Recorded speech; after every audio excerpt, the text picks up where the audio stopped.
Tonight in the Rock and Roll Theater, Rock and Roll High School, the Ramones.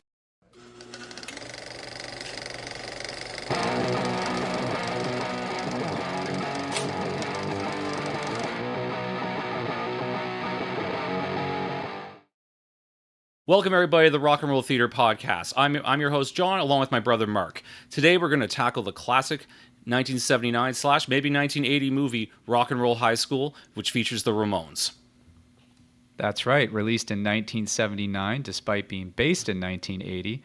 This is a PG film that is an hour and 33 minutes long. It is classified as a musical. It was directed by Alan Arkush and Joe Dante. PJ Soul stars as Riff Randall, the protagonist's teenage girl who's in love with the Ramones and is actually 28 years old in real life when she made this movie, and that's fairly obvious.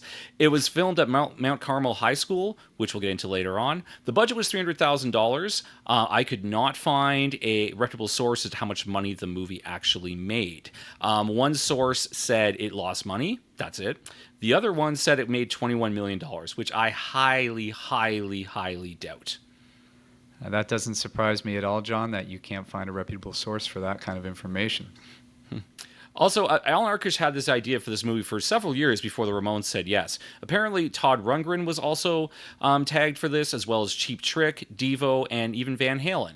I can't really see any of the other of these bands doing this. Maybe Devo, they're kind of weird, and maybe they'd make adults really mad. I don't know, Mark. What do you think? Maybe, but I still think they're probably too quirky. The directors wouldn't have gotten them, and I don't know. I really don't think any of those artists would actually go for this, looking back at it now.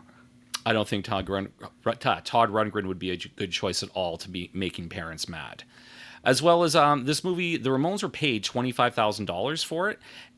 They lost $3,000 of that when Dee Dee overdosed and had to be treated at Cedars-Sinai's medical center. He also got in a fight with a roadie and was arrested, as well as they had to play several shows while they were on the West Coast to cover the expenses. And if I do recall from Johnny Ramone's book, they were not a fan of this process and this movie. Well, that does all sound pretty punk rock, though, so Do you want to get into it?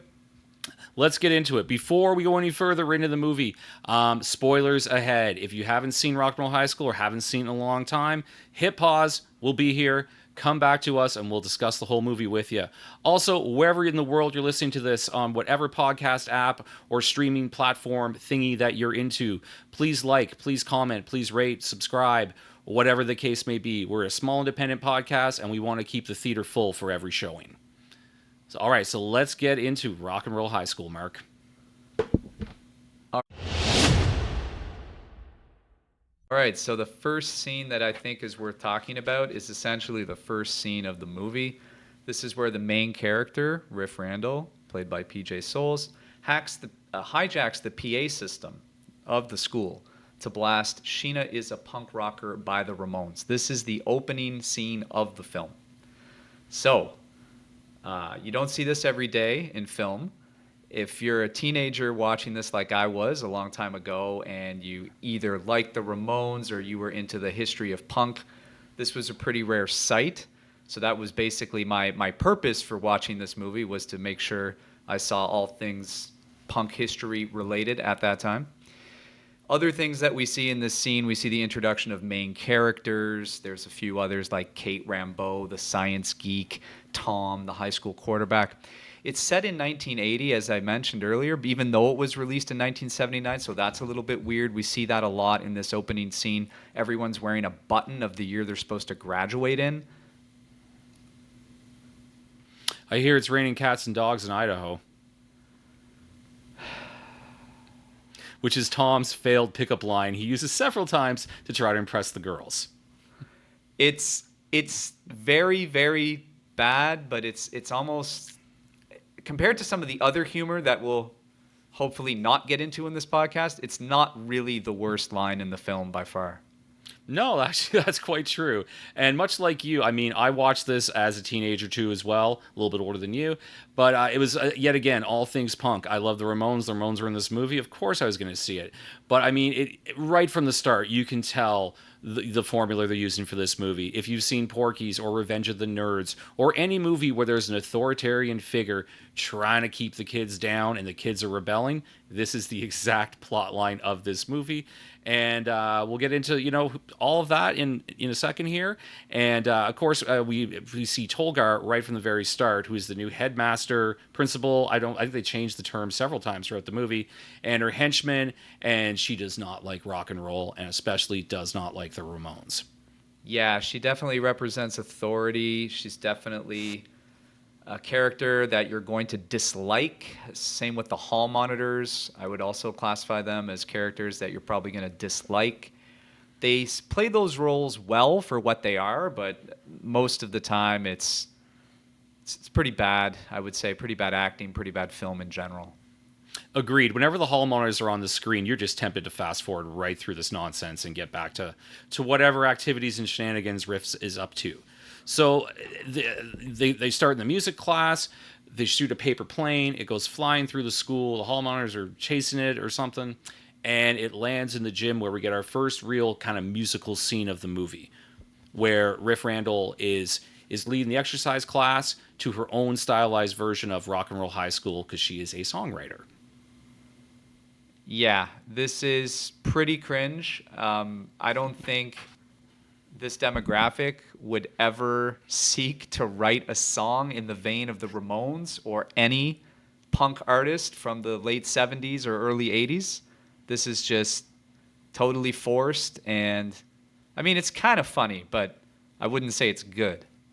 It also has a weird sort of like doo-wop Shana Na vibe to it that the original version doesn't have, which is a little bit confusing. But I mean, I'll give it up to PJ. I guess you know what I mean. She's not really a Ramone, so I mean, I think her singing voice is fine for what it is, and it just kind of sets the groundwork that she is a budding songwriter and wants to get her songs to the Ramones.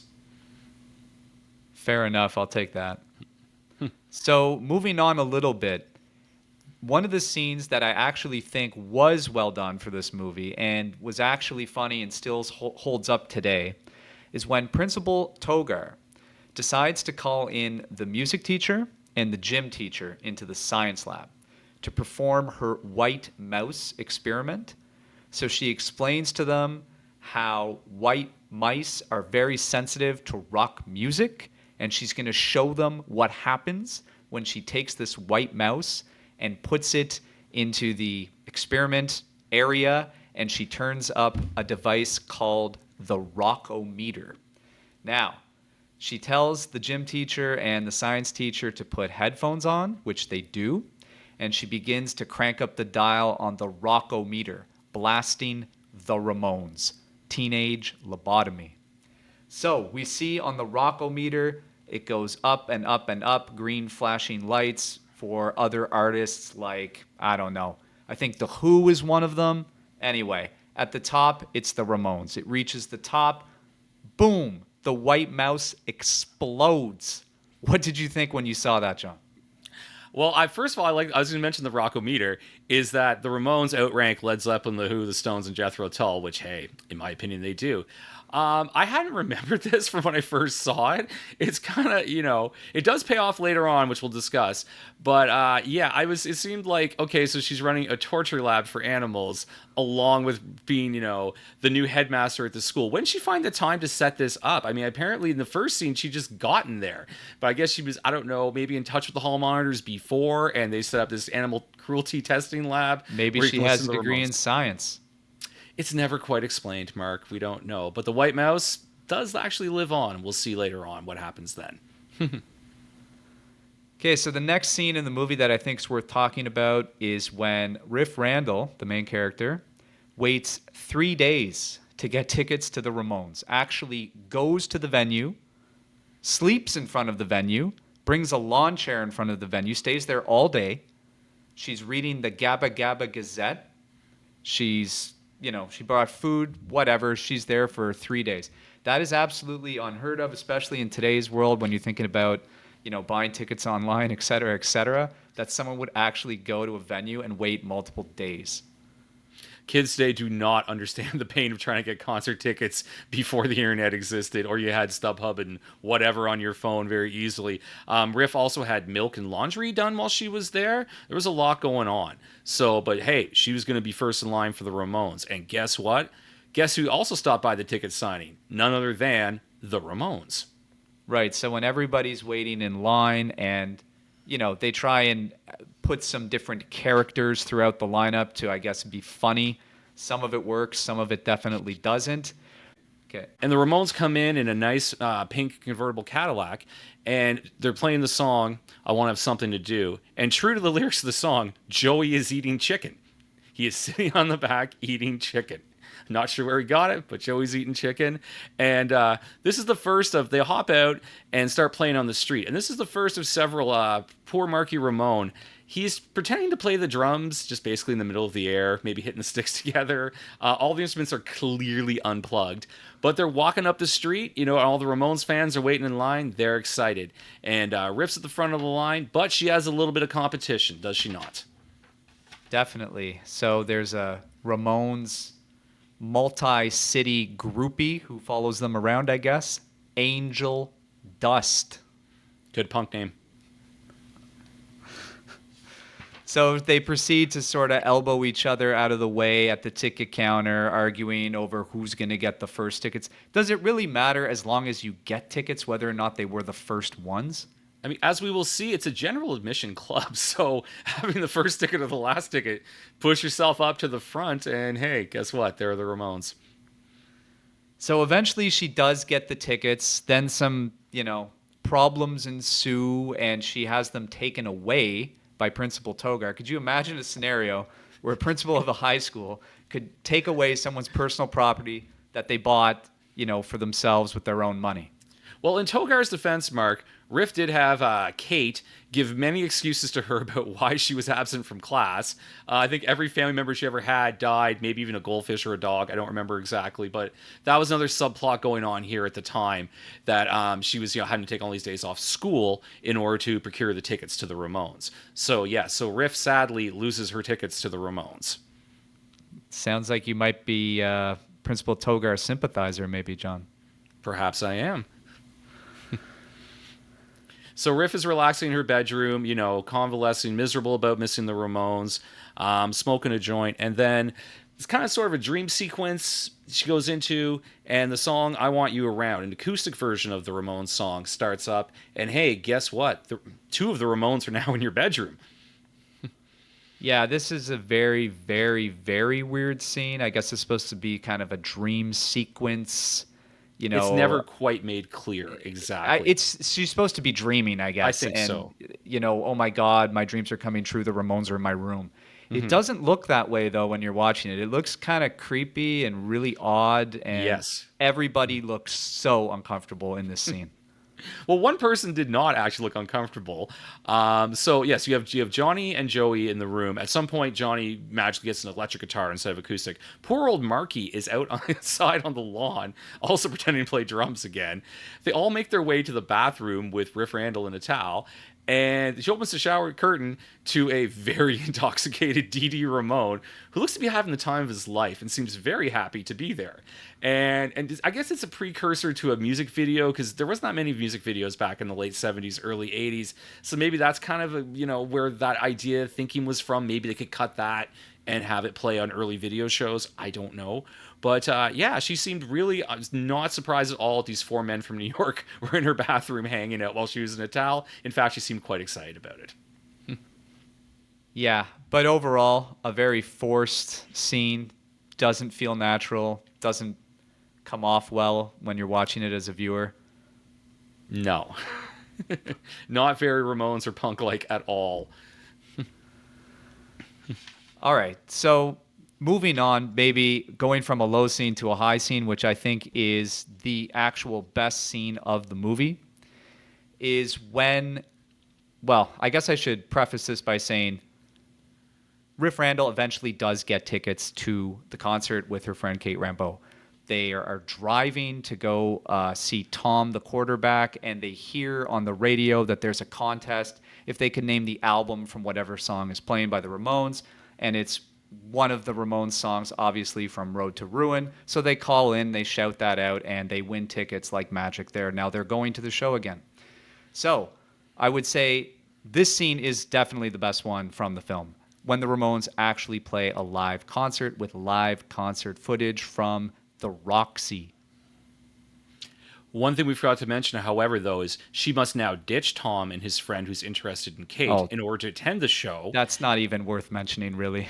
It is for one reason. There's only one reason why this is worth mentioning, is the van which Tom Oh, owns come on. is very, very nice. It's like a 1979 Chevy van. It says Warlock on the side and has a wizard. It's all plushed out inside. They're getting super drunk on Jack Daniels. So I'm not sure how the date would have gone had they even made it.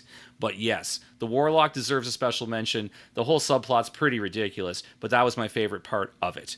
But yes, off to the Roxy we go and into the Ramones concert. So they play a pretty good set list of songs here. They play Blitzkrieg Bop, Teenage Lobotomy, California Sun, Pinhead, She's the One. I really liked this medley, both, way back in the day when I was a teenager watching this, and I still really like it today. The version of Pinhead is exceptional. It's really good. The songs sound great. They sound different enough from the regular album cuts that, it feels like something new, even though, obviously the songs aren't new. It does feel a little different, but the quality is definitely there. They sound good. They play well. It looks like it was tight if what we're looking at is accurate. I mean, from an era where not a ton of stuff was really professionally, on a movie set recorded like this for punk rock music, this is one of the better ones you're going to find out there. I mean, they look great, they sound great. If you don't know what the Ramones are and you just watch that medley, you will know what the Ramones are. I thought they sounded great. California Summon's a nice addition. The movie is set in California. However, there are subtitles during Teenage Lobotomy and no other songs. Not really sure why they decided that was subtitle worthy. I don't know. Also, the song had played earlier in the movie. But yes, it's an amazing set from the Ramones. And the Ramones are always short and sweet. So those 12 minutes will get you where you're going. But we got to talk about some of the crowd members that were there at the show. For sure. There's definitely some hijinks going on throughout the set. They do pan away from the Ramones and look at the other chaos going on in the club. And we got to mention some of the people that are in the crowd for this gig. We have another white mouse, I guess, who's escaped the lab and wants to rock out.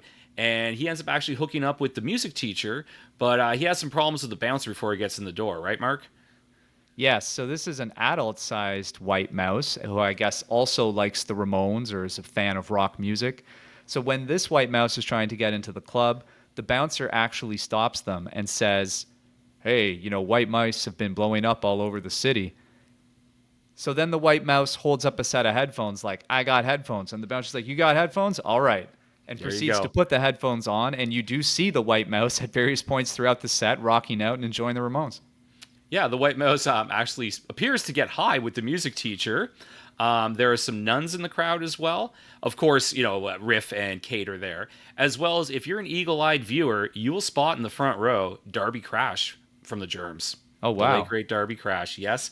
Apparently, the actress PJ Soles, who plays Riff, was kind of freaked out by the real punks. They got a real crowd of punk rockers from LA to go to the Roxy and film the show. So I think she was a little intimidated by some of the characters. And Darby seems to be having the time of his life. It's a very quick edit, but he is definitely in the front row.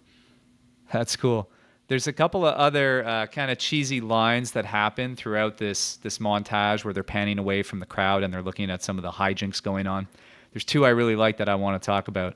So the first one is when the Riff Randall character is trying to get into the Ramones dressing room to give them her song.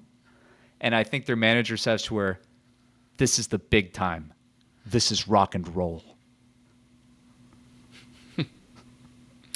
Oh yeah, the manager character we didn't talk about much. He's pretty creepy, and for what the backstage area looks like, it doesn't seem like this is rock and roll. It seems like you're playing the Roxy on a weeknight to 500 people. Hey, don't get me wrong, it's a cool club. I would love to play there too, but he's making it sound like they're playing a stadium, and they're most definitely not. And I do believe this when the character of Angel Dust pops back up to make That's right, yeah. Riff's life miserable again, and yeah, the guys are getting warmed up. She actually gets cornered in the bathroom by the hallway monitors who show up to enforce, the law of Togar, something like that, and they end up cornering her in the bathroom, which is totally not cool. But Oh, another good line that happens here is when they actually go inside of the Ramones dressing room to give them the song, and Riff Randall is talking to the Ramones. Johnny Ramone says, "Say hi to Vince for us," in reference to Vince Lombardi High, and then proceeds to throw a piece of pizza against the wall, and you hear it slap for a second. That might be the best scene in the film. knowing Johnny Ramone, that was probably not scripted. Something probably annoyed him about something, and he decided to throw the pizza at the wall. Also, I do believe pizza is a very central part of this movie. The only line Dee Dee Ramone has in the whole movie is "It's pizza." That's it. That's all Dee Dee said the entire time. Because I That's guess she true. was, having a good time. But yeah, they're from New York. They love pizza. That's what they do backstage. And this gets Riff's songs into the hands of the Ramones. Definitely. But the movie doesn't end there. That might be a fitting Oh, finale, right? Where like, okay, she gets her song to the band. they play Rock But and Roll High they School. got to do something else for the last scene. They got to go bigger than that. Yeah. So, Principal Togar decides that she's going to, I think she calls it the final solution, something like Yeah, that, not a good idea in this day and age, or even then. in the courtyard of the school outside. She decides that she's going to have a big pile of rock and roll records, largely Ramones records, but I think in general it's just supposed to represent rock music. And she's going to set it on fire with the hall monitors, as kind of a, we are ridding the world of this horrible music. But of course, that doesn't go as planned. The Ramones show up, and Riff Randall invites them into the school, and then they perform their version of Rock and Roll High School. I think that happens around an hour and 28 minutes. That's when that takes place, where they storm through the hallways, mimicking the song. I think Marky Ramone actually has drums, though, this time. They have the drums like on a riser that's like being wheeled down the hallway. So it looks a little bit more realistic this time. He does. I was going to say this is the third odd. It looks a little more natural, but still kind of odd. He'd be wheeled down the hallway. I mean, I don't know how the sound quality was for that. A couple of things I thought about this scene was the burning pile of records is probably a reference to when they would burn large pile of disco records. That was a thing in the mid '70s. And there's a baseball game where they burned them in the center of the field. It was a big thing. I do believe it was in Cincinnati. So that to me was easy. Oh, they got that idea from there. As well as there's actually a mother white mouse, if you do recall, in the crowd of That's right. protesters. Is her apron says "I hate mousework," and I guess she's tired of the mouse kids rebelling as well too. But Riff's got other plans, and the Ramones are storming the halls of Vince Lombardi High. So for the grand finale, they end up blowing up the school. That's how it ends. Don't blow up your school, but that's what they did here.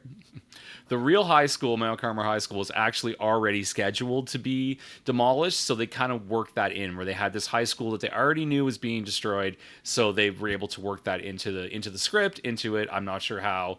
That's some great timing, I guess, from these guys from trying to make this film.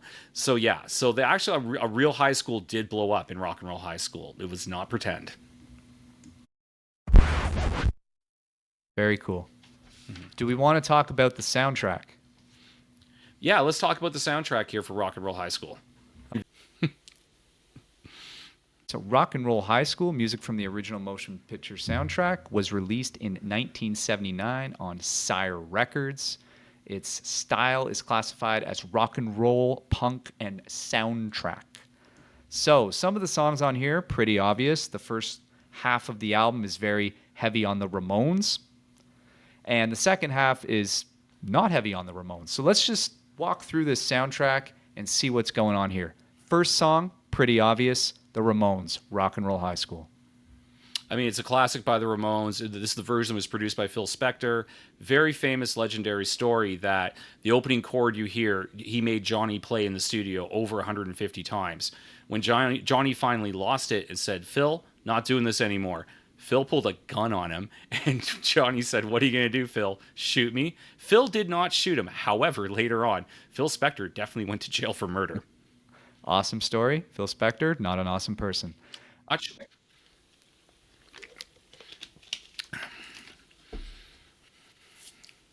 Next up, we have Ramones, I Want You Around. And this is, I do believe, the same version that was used in the movie. It's about as close as a ballad you would get from the Ramones. It's a fun little pop song, inoffensive. I like it. After this, we have a combination of the Ramones with the Paley brothers for Come On, Let's Go.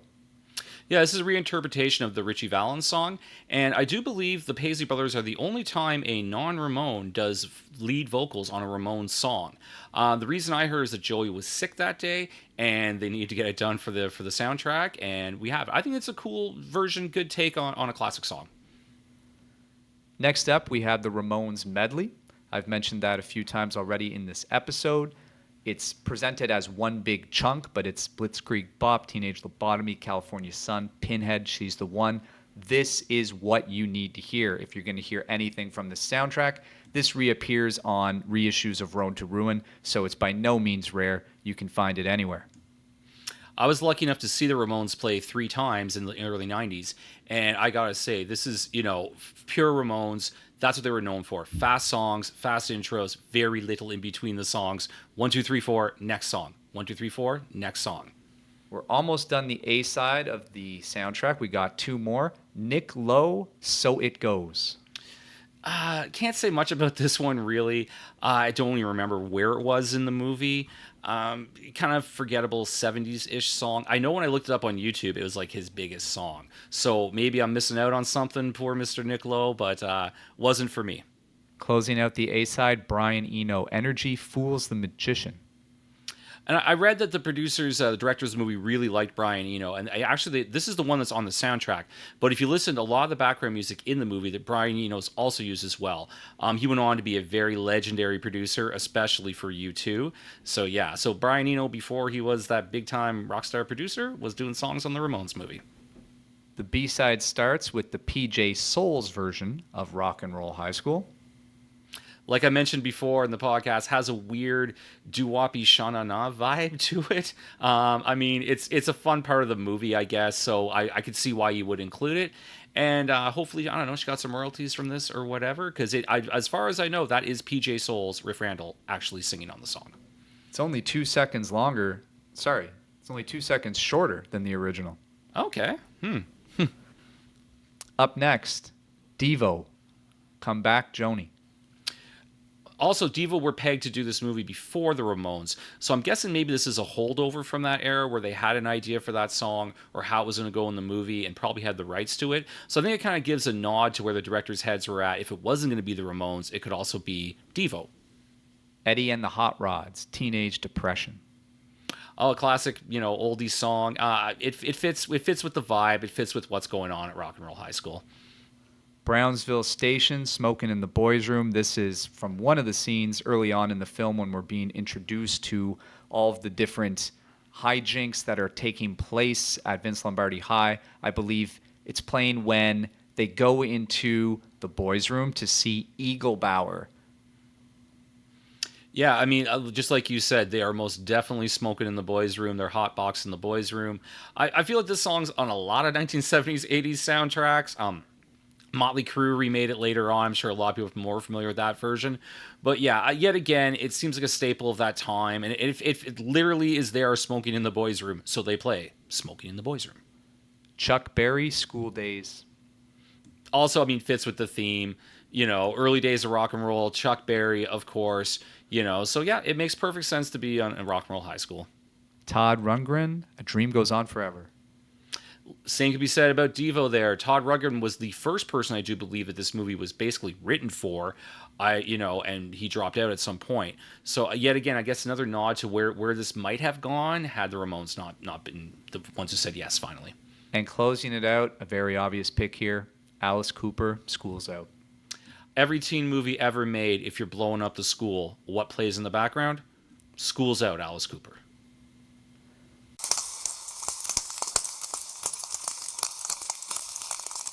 All right, let's look at the critical reception and see how people liked Rock and Roll High School. Well, I mean, at the time, it was definitely not a huge hit. It became a cult hit later on, a lot to do with people like us, people that were fans of the Ramones, fans of punk music, fans of cult movies and weird stuff. And you're like, there's a full-on feature-length movie with the Ramones in it. You're gonna check it out. And so on Rotten Tomatoes, it has an 81 on the tomato meter, which sounds pretty good. And IMDb has it at 75 on their popcorn meter. Yeah, that's what I would expect for this type of movie. I think a lot of people giving it favorable reviews are fans of the Ramones, or they're fans of punk in movies, media, and they're into it for that angle. I don't think it's getting high scores because it's an amazing film that must be seen. Yeah, I agree. Of course, most reviews are going to be coming from people like, I love the Ramones, rock and roll forever. But on this podcast, we like to dig a little deeper. We like to find the review from the most disgruntled weirdo you can find on the internet and see what they had to say about the movie. And I do believe, Mark, you found somebody out there. It was hard to find, you told me. There wasn't many out there, but I think you have a review for us about Rock and Roll High School. Yeah, that's right. Like I said, most of the reviews for this movie are positive. It's people who like punk history or they like the Ramones. But I have a good one here. This is from Amazon. The review was written by Alan, reviewed in the United Kingdom on March 14th, 2014. The title of this review is Disappointment on a Major Scale. I'm going to read it as best I can with the grammatical errors and typos included. It goes like this. Okay, so the Ramones might not be the world's greatest rock band, and the plot is so thin it could slide between those stones in that South American ancient city. And that also could have been written by a 13-year-old at midnight to be handed in at school the next morning. But really, no film ever deserves this treatment. For some reason, the picture is framed by a massive black border, and the audio is so poor that it is not worth listening to. After all, this is, of course, a musical, not a documentary, so audio matters. I like this film. Yes, it's silly, and I really like the Ramones. But this presentation is so bad that I couldn't finish watching it, and I have sat through some rubbish. The disc does make a good drinks coaster, though, so it's not a total waste.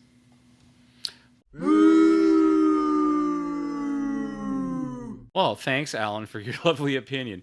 I think it's really confusing that if he loves the Ramones and that's why he watched the movie, he turned it off before the concert. Okay. Also, I don't know what South American city you're referring to. Don't know about that either. I'll never understand the logic of people that want to go on the internet and type things like this out. I don't know. But, I think it's a little harsh. No, it's not the greatest movie ever made. But also, I don't know he's talking about the black box and the bad audio, because the version I watched on YouTube was full screen, full sound, and it was just fine. So take that one with a grain of salt, I would say. All right, so what is the legacy of Rock and Roll High School, John? I think it's a product of its time. It's definitely one of those teen movies where you have, the authority figure trying to come down on the kids, and the kids are going to rebel. In this case, they're doing it with rock and roll, and they get the most rock and roll people they can think of, the Ramones, to come and help them in this fight. And I feel like that's kind of what all these movies from the 70s, 80s, even today, there's movies like this that kind of boil down to this struggle. And in the end, they won. They blew up the school. Togar, went back to doing other things. Yes, so I'll say that as somebody who enjoys punk history and someone who enjoys the Ramones, I would recommend it if you're like me. If you're not, I would not recommend this film. One of my favorite legacy bullet points associated with this film is that the character, Principal Togar, appears as the mother in the suicidal tendencies video for Institutionalized. When we were playing this podcast, my brother Mark here dropped that gem on me. I've been watching that video since 1986 or 87. And I've seen the movie too. I did not know that. My reaction would have been better than my reaction now. I actually yelled out loud, what are you talking about? Really? And I thought about it for a second. I'm like, Yes, it is. And then I went a little further, Mark, and I actually, looked into her background. She was also part of, Andy Warhol's scene back in the day and go-go dance for the Velvet Underground and did a bunch of art projects and different things like that. So, it's a little surprising, she has to play the character that's against all the things that seems like in real life she was pretty into. So kind of interesting. As well as that she's only 7 years older than Riff Randall's in real life, the actress PJ Souls, Riff Randall. She's only 7 years older than her. I think they're trying to get her to play this, old stern character, but you're kind of looking and go, is this lady like 32, 31? So I do believe that was a really fun bullet point there that I thought kind of, what I mean, was an interesting thing that I never knew about this movie. Yeah. So I think that's everything. I think that's Rock and Roll High School. All right. Well, thanks for coming down to the theater with us today. Wherever you're at in the world, if you could like, subscribe, comment, rate, whatever the case may be. We want to fill up the theater for every show. We got lots more coming up, so stay tuned. Follow us on social media, wherever you're listening to this stuff. Thanks a lot, guys. Have a good night.